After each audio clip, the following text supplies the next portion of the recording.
Well, hello there and welcome back, ladies and gentlemen, to another challenge in our AlphaTech Academy programming course. So in this challenge, you are going to give it a try and to write a function that finds out the length of a given string. Once your function is ready, you are going to write a simple program to test out the correctness of your function.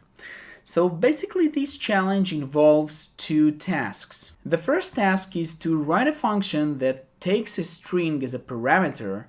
The function should find the string's length and return it. And once you are done with the first task, you are going to write a simple program that reads as input a string from the user, calls the function to find the length of the string, and then prints the returned result. So good luck with that, guys. That's something we spoke of in the previous videos. If you don't think you know how to write this function, please go over to the previous couple of videos where we introduced strings and where we talked about pointers, and make sure you understand every note being said there. And I always repeat that it's crucial for you to try solving these exercises on your own for every topic in every course right from the beginning. So give it your best shot and I'll see you in the solutions video.